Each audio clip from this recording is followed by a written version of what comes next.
Today on Bridges, we'll be talking about addiction and recovery.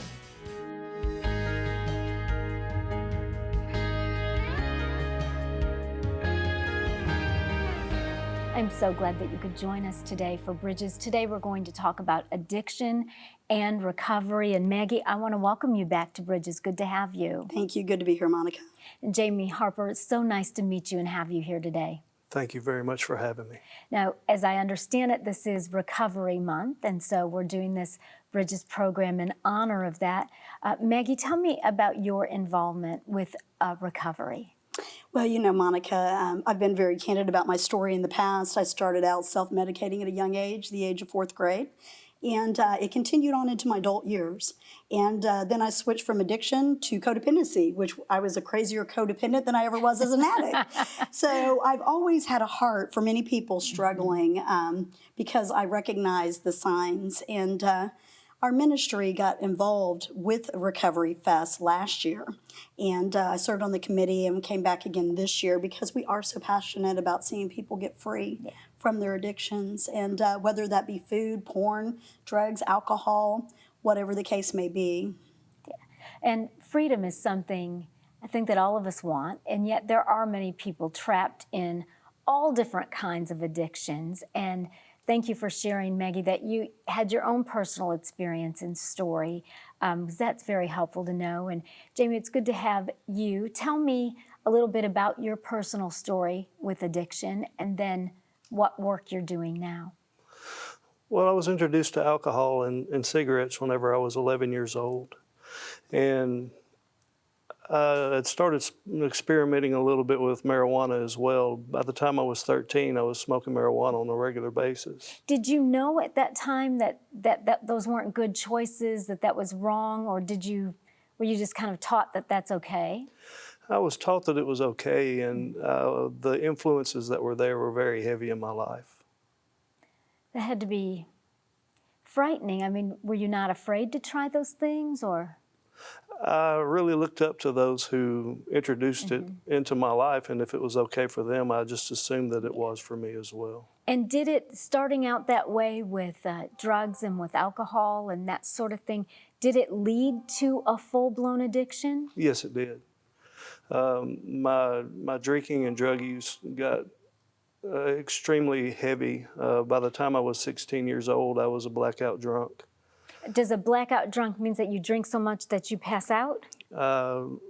Sometimes I would pass out, but a lot of it I have no recollection of what I did during that time. And you were 16? Yes, ma'am. So I know that you were kind of in an environment that was okay, that kind of led you to experiment with drugs and alcohol at a young age. When you started having the blackouts, were you aware that that was problematic, or did that just seem like that's what life was like? It just seemed that's what life was like. There was a lot of things that I was dealing with that, even though I was introduced to all of that at an early age, I really got to the point where I just wanted to be numb. And that became a way of life. Yeah. And I think that's the case with so many people. And Maggie, you even mentioned self-medicating, and you mentioned, Jamie, the word numb. And I've heard that time and again that, you know, none of us want pain or conflict in our lives. I mean, we are just not wired to want to be in situations where there's conflict or things that are painful or that we don't know how to handle. It's just that we all, depending on how we grow up in our situation, we figure out how to cope in different ways. Yes. And so for you, the alcohol, the drugs, it just kind of numbed you. Yes, ma'am. Yeah. And is that what you were speaking about, Maggie, in terms Absolutely. People use drugs and alcohol and various things because they want to feel different. And it's usually rooted in environmental, like you said, that was a norm for you. And as well as in my situation, you know, it was the cool thing. It was, for me, it was the 70s. You know, most of my friends' parents were elements of the 60s, the sex, drugs, and rock and roll. And it was a norm. And unfortunately, it's still operating in the youth today. The majority of adult addicts started when they were kids. But as a statistic, I believe it's around 80%. And, you know, your brain is still formulating. Your sense and reason is not there from a cognitive standpoint of view. And so if you have any type of trauma you're going to want to cover it up. And that was the case with me, was trauma and environment and a lot of other things. But people do want to feel different. Yeah. And so when you were self-medicating, what were you doing? I started out smoking marijuana, and because back then they didn't have diagnoses like inability to focus or ADHD and things like that, and I'm a little bit on... Oh, that's a shocker. I know you never noticed that You're a about me. high energy person for sure. I Yeah. am high energy, and I didn't know how to funnel that, and I was always different, and all of a sudden I was calm. You know, I could calm down. So I was self-medicating with that. But And that kind of helped you. Did it help you fit in? Did it make it easier made me for super teachers? cool. Yeah, I you're was super cool. Maggie. I was all about being, you know, I came from a broken home. My parents, you know, separated and divorced when I was a baby. There's a lot of history behind it, which doesn't really matter. The fact of the matter is God redeemed me now. But there was so much that took place in the formative years that shaped the potential of the woman I was going to become. And unfortunately, I didn't figure that out until, you know, I was like 30. Well, and you know, that's the case, you know, for most of us. I mean, when we're young, we just don't have the experience. We just don't know these things. We're just making these choices and somehow hoping that it'll all turn out okay. Today on Bridges, we're talking about addiction and recovery, because recovery with God's help is possible. Not an easy road, but it is possible if we'll do the hard work and trust God to do the part that we're not able to do. So Jamie, as I listen to your story, and I think about 16 years old and having blackouts and not being able to remember, I'm just imagining you took that into your adult years. You continued with that behavior? Yes, ma'am, for quite some time. My father was killed whenever I was 17 years old. I'm so sorry. And that, of course, made things a little bit worse. I dropped out of high school and started using cocaine, acid, pills, whatever I could get my hands on. How did you afford it? Whenever my father was killed, I got a insurance and Social Security checks. So I used that money until I ran out. By the time I was 18 years old, I was a full-blown crack addict, and I used for several years. I was still drinking an exorbitant amount of alcohol as well, and smoking marijuana and doing a little bit of everything. I ran out of money. I ran out of people to steal from. I ran out of pretty much everything, and so I slowed down on my crack use and exceeded in everything else, just to kind of swap addictions in order to still stay numb. Yeah. And I used in one way or another until I was about 30 years old. That's a long time. I mean, we're talking like from 11 years old. So that's all of your formative growing up years. What happened, Jamie, at 30 to make you decide to quit using? My wife told me she was pregnant. This is 7 years after we had been married. She said that she was pregnant, and I knew that I didn't want our son to grow up in the environment that I had created. And so I tapered myself off and quit using. Just white knuckled it is kind of what we call it. And I did that for a while. Then my wife said that she was going to start going to church, and I fought her. But I finally gave in. You fought her or you followed her? I fought her. Okay, so you weren't thinking church thing would be a good idea? Church thing was not a good idea. Well, even I grew up going to church, but after my father was killed, I stopped going. So you went to church, and yet you had adults in your life who they just kind of introduced you to these things and like it was just okay? Yes. Oh, that's so sad.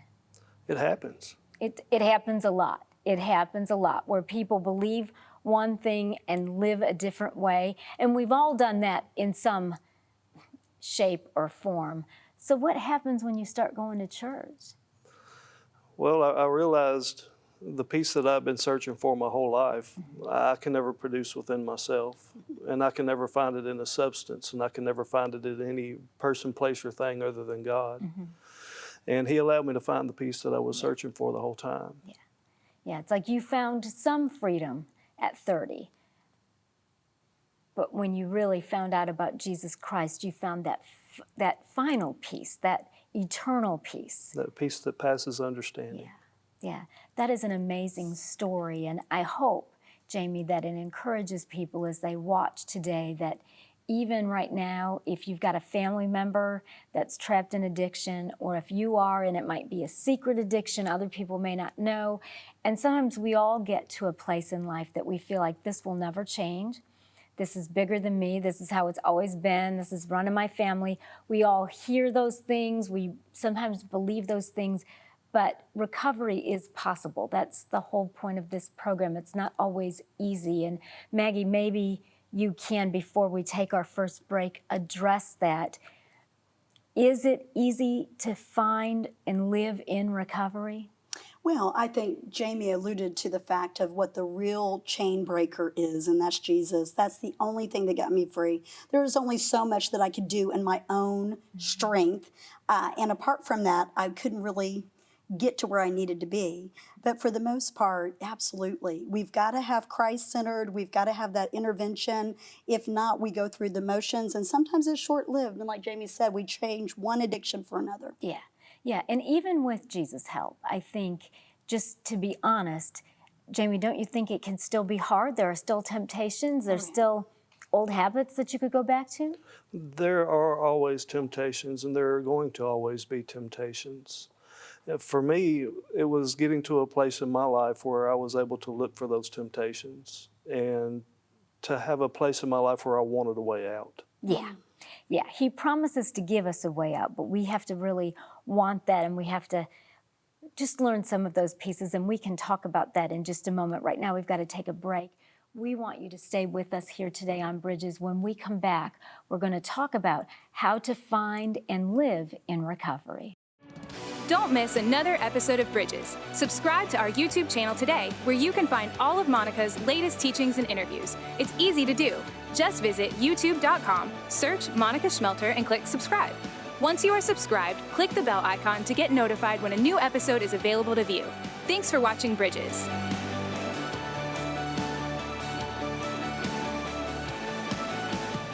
If you're just joining us today on Bridges, we're talking about addiction, but not just addiction, recovery, and how recovery really is possible if we're willing to do the hard work, and if we're willing to trust Christ and allow him to help us complete and live in that process. And Maggie and Jamie, I want to thank you both for coming today and for sharing your personal stories. And Maggie, before the break, I asked you a question, and you said you really weren't able to answer it the way entirely you wanted to.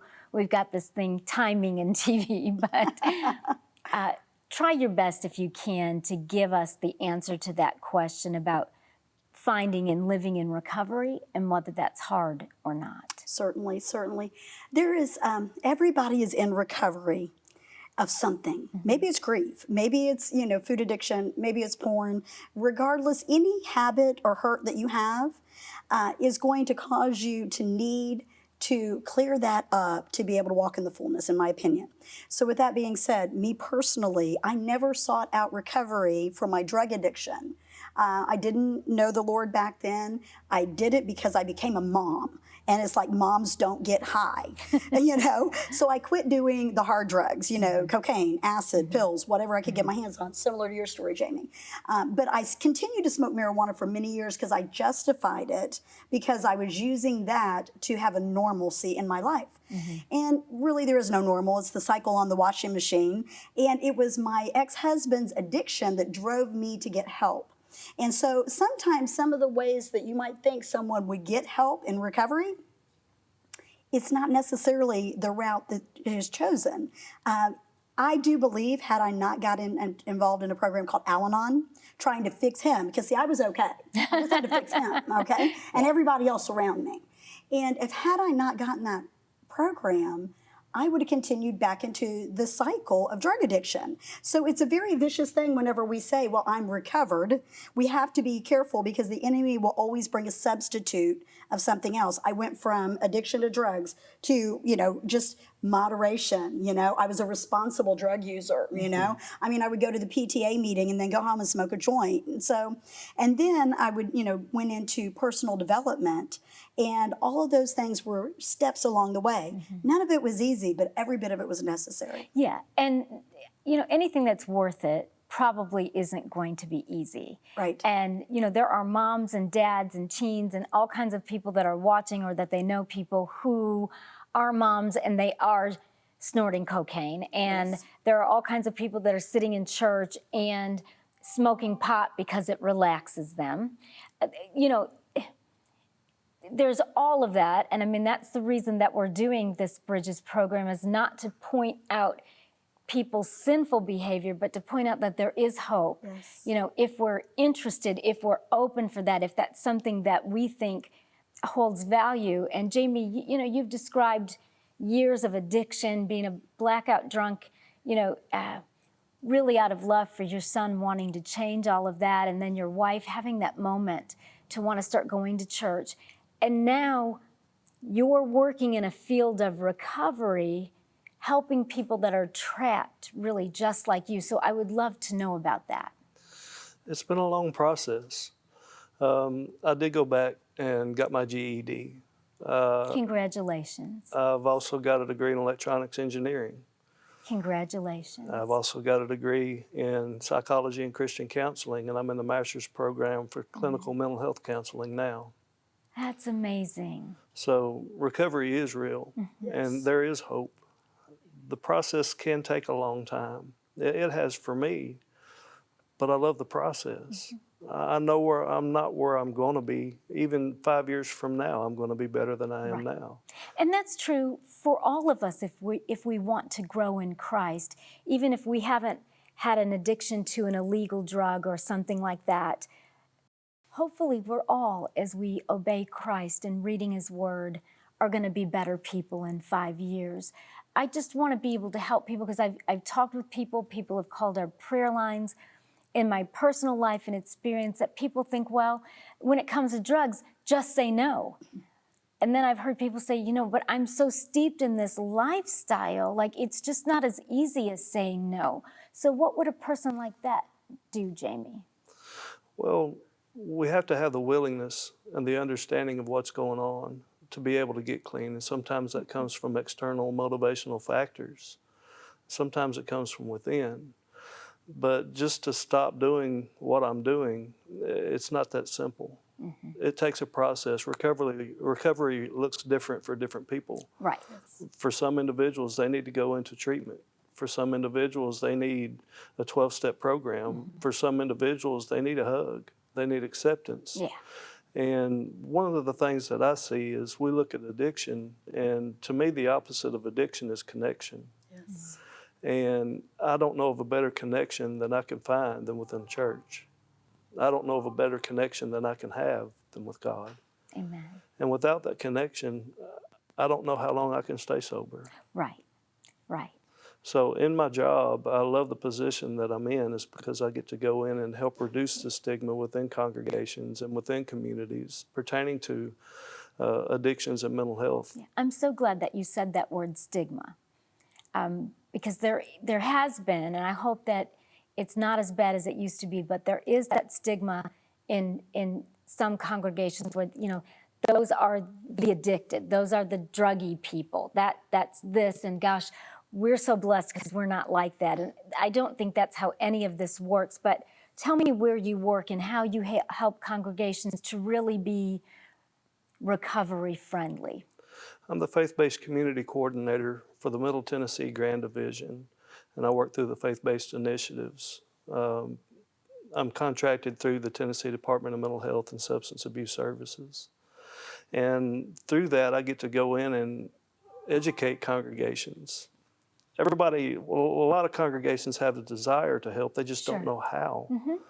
And there are a lot of people that are hurting in our pews. There are a lot of people hurting in the communities, but we don't know how to help. We don't know what to say. Yeah. And so what I try to do is teach the congregations, the leadership, the congregation themselves, and the communities what to do whenever someone needs help.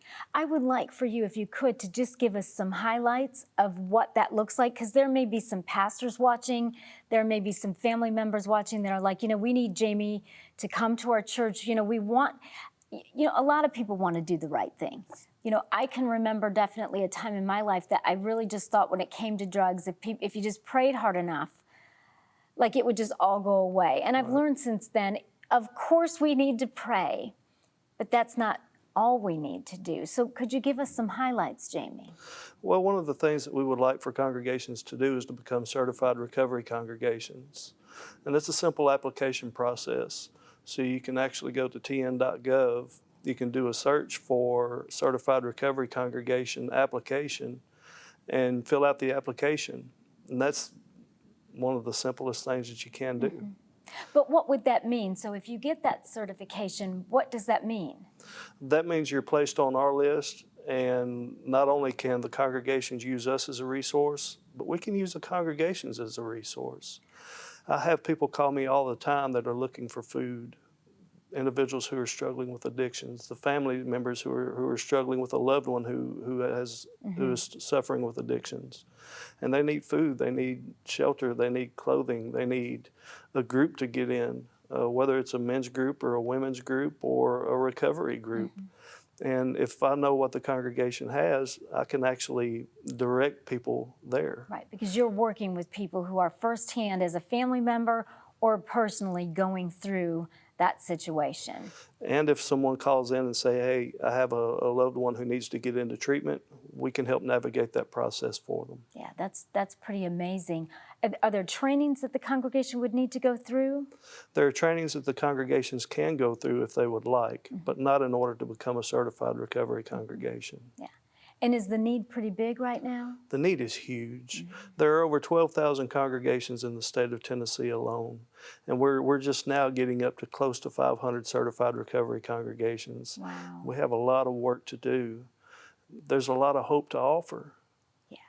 So what we're saying, it's really an opportunity for churches if they want to reach out to people, that this is a great opportunity. Absolutely. I mean, who better to reach out to than those who are suffering, those who are hurting? Jesus said he came to seek and save the lost. He That's said he right. didn't need those that were healthy. He wanted those that could admit, I'm sick and I need help. That's right. And that's not just drug addiction. That's all kinds of things that we go through as human beings.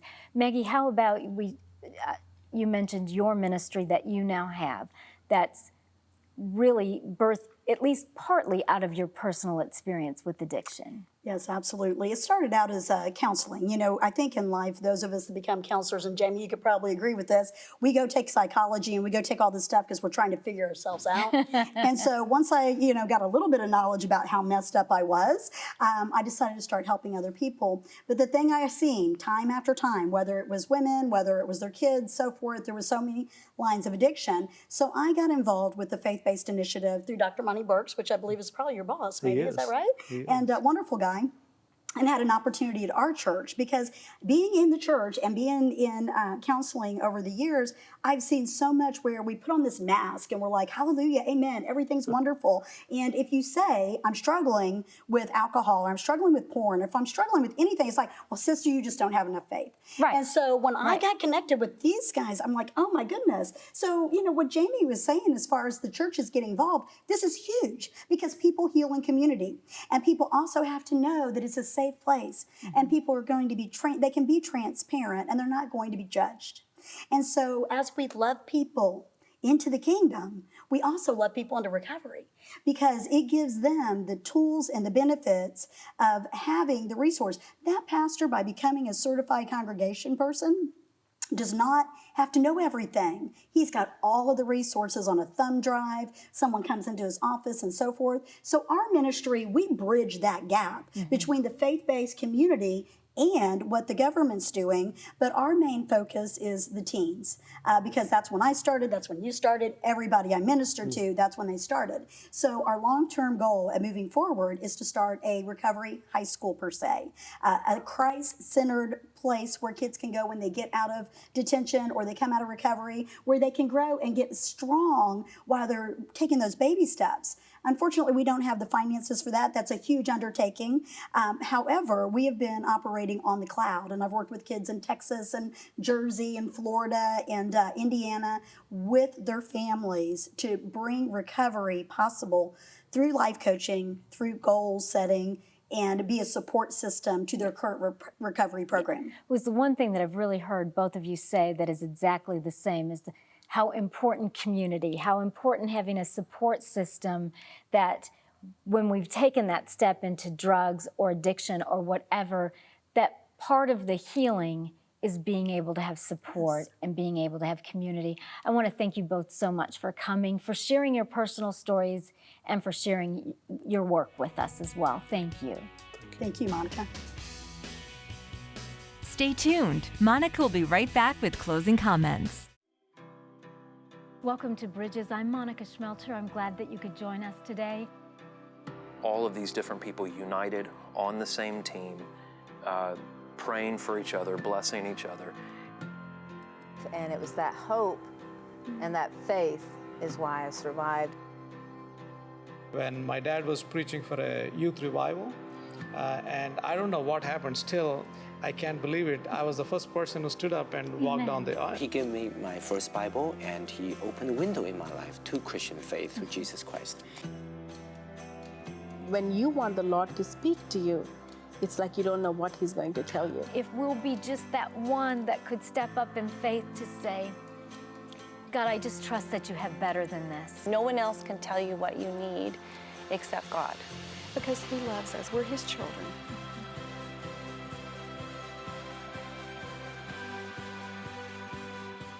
www.ctntv.org, where you can make a prayer request, view our program guide, see who's on Bridges, or even watch one of Monica's latest teachings.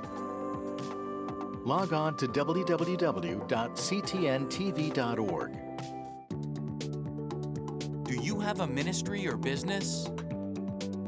You can contact Nashville's WHTN for studio and programming rates.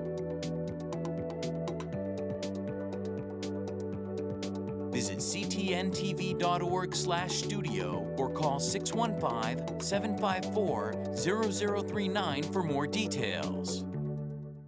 Today on Bridges, we've opened up the conversation about addiction and recovery.